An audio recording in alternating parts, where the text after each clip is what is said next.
सीताराम। आज हम आपको YouTube के माध्यम से बहुत ही ज़रूरी विषय पर चर्चा करने के लिए यहाँ पर उपस्थित हुए हैं। तो सबसे ज़रूरी बात है हमारा जंगल और ज़मीन, नदियाँ, पहाड़। पहले ज़माने में कहा जाता था रोटी कपड़ा और मकान, इसमें जीवन यापन हो जाता था। लेकिन एक बात ध्यान रखना, केवल रोटी कपड़ा और मकान ये हमारे लिए पर्याप्त नहीं है। आज के संदर्भ में जंगल, ज़मीन, नदियाँ, पहाड़, प्रकृति, इनकी आवश्यकता है। जैसा कि आप सबको मालूम है कि पंच तत्वों से शरीर का निर्माण हुआ है। उसमें छित जल पावक गगन समीरा, अग्नि, जल, वायु, पृथ्वी और आकाश, इनको प्रकृति कहा गया है। आज प्रकृति के साथ हम खूब छेड़छाड़ करते हैं। आज प्रकृति के साथ हम खूब मनमानी करते हैं। आपको मालूम होगा, हम वृक्षों को काट करके अपने धरती पर गर्मी पैदा कर रहे हैं। आज के संदर्भ में जीना लोगों का मुश्किल हो रहा है। इतनी भयंकर गर्मी पड़ रही है। आपको मालूम होगा, आज के 20-30 साल पहले अक्सर में गांव देहात में बिजली नहीं होती थी, तब लोगों का जीवन बड़े आराम से कट जाया करता था।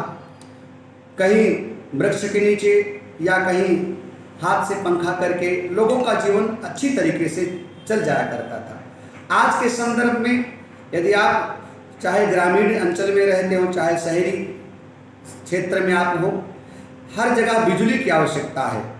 और बिजली के बिना अब जिंदगी है नहीं। लाइट हर व्यक्ति को चाहिए। और उसका कारण यह है कि अब प्रकृति कम हो रही है। वृक्षों को हम काट तो रहे हैं, लेकिन हम वृक्षारोपण नहीं कर पा रहे हैं। आज हर घर में एसी की मांग है। शहर हो, देहात हो, कस्बा हो, गांव हो, हर जगह एसी की मांग है।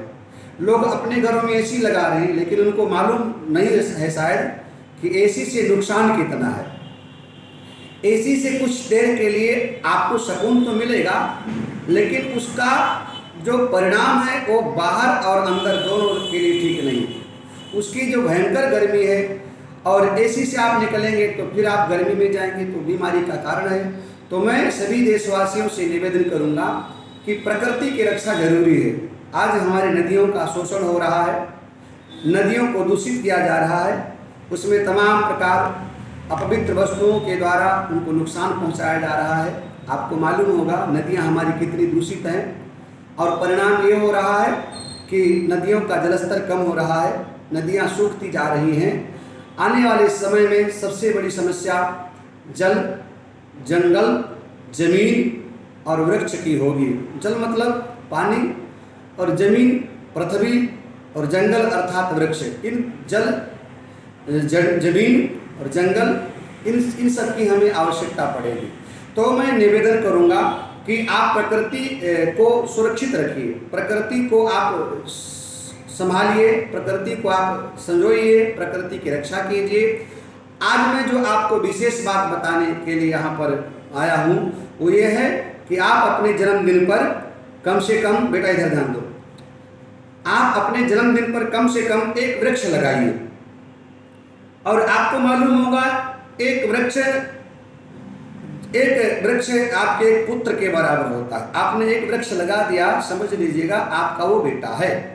और यह जैसे बेटा आज के समय में हो सकता है आपकी सेवा ना करे, आपसे मुंह मोड़ ले, परंतु ये जो वृक्ष है आपके बाद भी आने वाली पीढ़ी के लिए लाभदायक है। इसलिए आप प्रकृति की रक्षा कीजिए, नदियों को आप सुरक्षित रखिए, उनमें आप अनाप शनाप वस्तु मत फेंकिए, नदियों को आप दूषित मत कीजिए, वृक्षों को अनायास मत काटिए। और यदि आप एक वृक्ष किसी कारण से काटते हैं तो कम से कम उसके जगह पर आप 2 वृक्ष लगाने का संकल्प लें। आज हमें नदियों की आवश्यकता है, वृक्षों की आवश्यकता है, पहाड़ों की आवश्यकता है, प्रकृति की आवश्यकता है। आप एसी में हैं, लेकिन आपको मालूम है एसी कितनी नुकसानदायक है। आप वृक्ष लगाइए, कम से कम आप संकल्प लीजिए, अपने जन्मदिन पर एक वृक्ष लगाइए अपने वैवाहिक वर्षगांठ पर एक वृक्ष लगाइए और एक वृक्ष आपके द्वारा जो लगाया गया है वो आपको भविष्य में एसी की आवश्यकता नहीं पड़ेगी।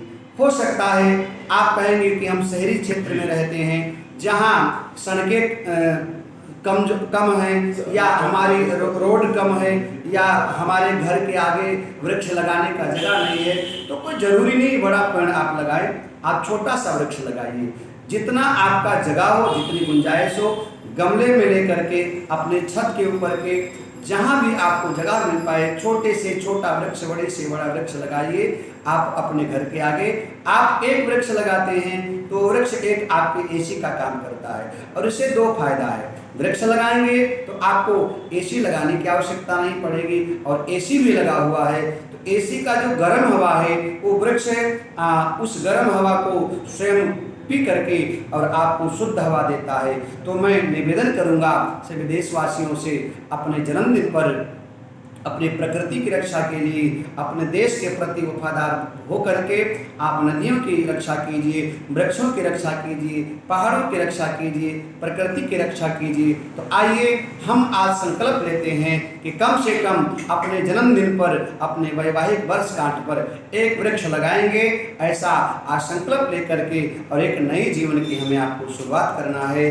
बहुत कुछ ना कहते हुए बहुत कम शब्दों में मैं आपसे निवेदन करूंगा, अपने जन्मदिन पर, अपने वैवाहिक वर्षगांठ के अवसर पर या घर में कोई भी मांगलिक कार्यक्रम करते हैं, केक ना काट करके आप वृक्ष लगाइए और कृपया हमारे संदेश अपने मित्रों तक शेयर कीजिए, अधिक से अधिक लोगों तक पहुंचाइए, जिससे कि समाज में लोग जाग जाएं। जागरूकता जरूरी है। आज वृक्षों के प्रति हमारी निर्दयता, नदियों के प्रति हमारी निर्दयता, पहाड़ों के प्रति हमारी निर्दयता, हम वृक्षों को काट तो रहे हैं, पहाड़ों को काट तो रहे हैं, हम नदियों को नष्ट तो कर रहे हैं, लेकिन हमें मालूम नहीं है कि हम खुद अपने पैरों में कुल्हाड़ी मार रहे हैं। मैं इस विषय पर एक छोटा सा शब्द कह करके अपनी वाणी को विराम लेना चाहूँगा कि शहर बसाकर सुकून के लिए वो गाँव ढूंढते हैं, शहर बसाकर सुकून के लिए वो गांव ढूंढते हैं। बड़े अजीब लोग हैं, हाथों में कुल्हाड़ी लिए वो छांव ढूंढते हैं। बड़े अजीब लोग हैं, हाथों में कुल्हाड़ी लिए